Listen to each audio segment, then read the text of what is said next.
नमस्कार, मैं विक्रम और आप देख रहे हैं लोक दर्पण। आपका स्वागत है हमारी वीडियो श्रृंखला में, जहां हम बात करते हैं भारत के राष्ट्रपतियों की, इस राष्ट्र के महामहिम की।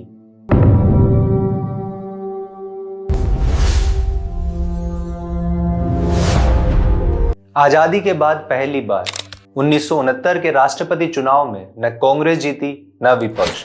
यह एक ऐसा चुनाव था जिसमें जीत पहली गिनती में तय नहीं हुई। राष्ट्रपति पद खाली हुआ था और कांग्रेस पहले से ही असहज थी। लोकसभा चुनाव के बाद पार्टी अब तक अपना संतुलन वापस नहीं पा सकी थी। कांग्रेस के भीतर दो कमानें थी, एक संगठन, दूसरी सरकार। और इस बार दांव पर सिर्फ राष्ट्रपति नहीं था, दांव पर यह सवाल था कि कांग्रेस में आखिर हुक्म चलेगा किसका, संगठन का या प्रधानमंत्री का, क्योंकि यही वह चुनाव था जिसके बाद देश की प्रधानमंत्री को उनकी ही पार्टी ने बाहर का रास्ता दिखाया।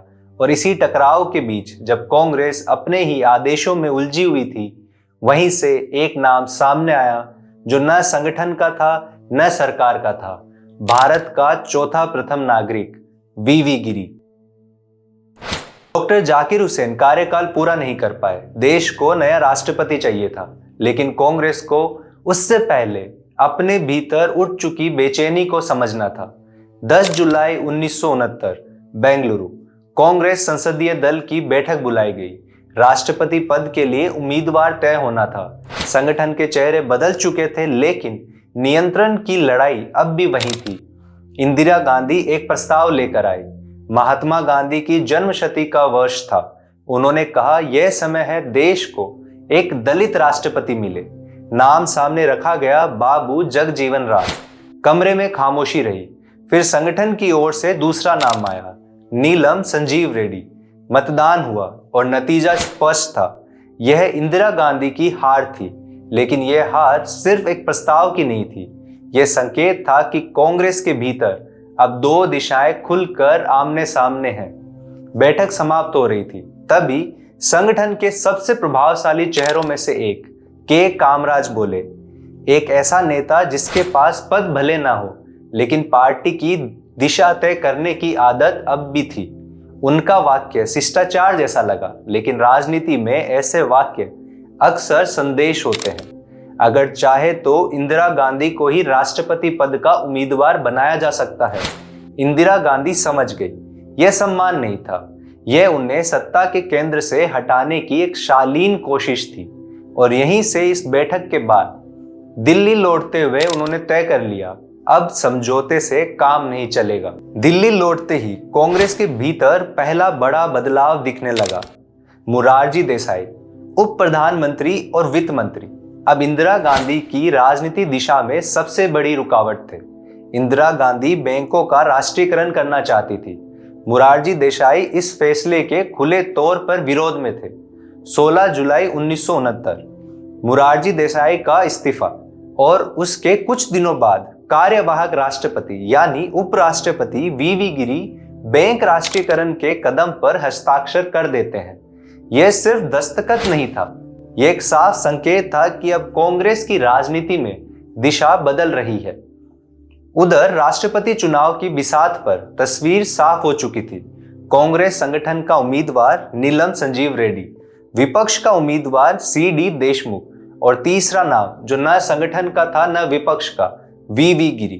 कांग्रेस की एक पुरानी परंपरा रही थी कि उपराष्ट्रपति को राष्ट्रपति पद के लिए आगे बढ़ाया जाए, लेकिन इस बार संगठन ने उसी परंपरा को तोड़ दिया और यहीं से घटना ने एक नया मोड़ लिया। 15 अगस्त 1969 लाल किला। कांग्रेस संगठन यह मानकर चल रहा था कि यह इंदिरा गांधी का प्रधानमंत्री के रूप में आखिरी भाषण होगा, लेकिन शाम होते होते इंदिरा गांधी की एक अपील सब तक पहुंच चुकी थी। इस बार राष्ट्रपति चुनाव में उम्मीदवार नहीं, दो आदेश थे। एक कांग्रेस संगठन का आदेश कि दूसरी वरीयता में वोट कांग्रेस के उम्मीदवार को जाए, और दूसरा इंदिरा गांधी की अपील, वोट अपनी अंतरात्मा की आवाज पर दीजिए। यह सिर्फ अपील नहीं थी, यह कांग्रेस संगठन के आदेश से अलग चलने की खुली अनुमति थी।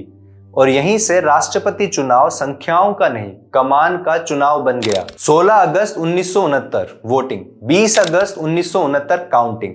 राजधानी उस रात सोई नहीं, क्योंकि यह चुनाव पहली बार एक ऐसे मोड़ पे था जहां दूसरी वरीयता के मत निर्णय करने वाले थे।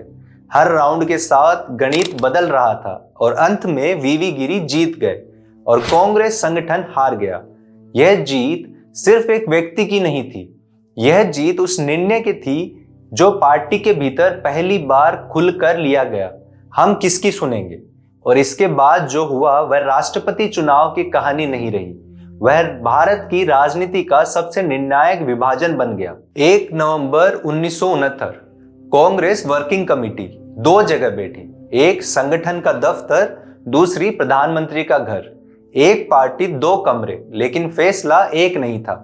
कुछ ही दिनों बाद कांग्रेस संगठन ने इंदिरा गांधी को पार्टी की प्राथमिक सदस्यता से निलंबित कर दिया। जवाब में इंदिरा गांधी ने कांग्रेस के अपने समर्थकों को एक साथ किया और देश ने पहली बार यह देखा, कांग्रेस अब एक नहीं रही। एक संगठन की कांग्रेस, दूसरी प्रधानमंत्री की कांग्रेस।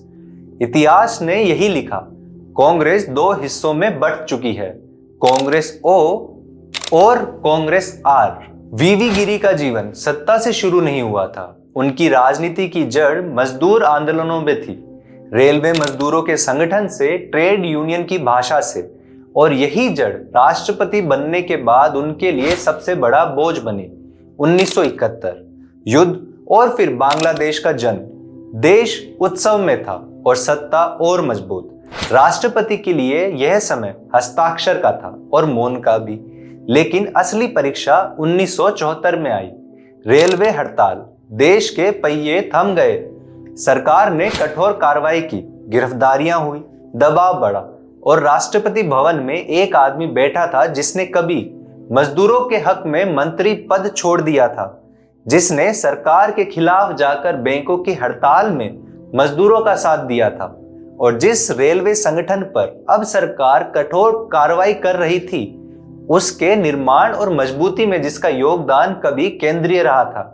लेकिन अब उसके पास विवेक तो था, पर राष्ट्रपति होते हुए भी हस्तक्षेप करने की संवैधानिक गुंजाइश नहीं थी।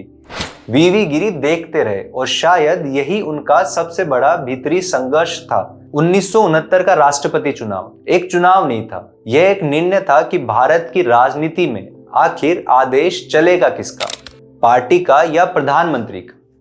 वीवी गिरी राष्ट्रपति इसलिए याद नहीं रहते कि उन्होंने कितना शासन किया, वे इसलिए याद रहते हैं क्योंकि उनके चुनाव ने भारत की सबसे बड़ी पार्टी कांग्रेस को 2 हिस्सों में बांट दिया।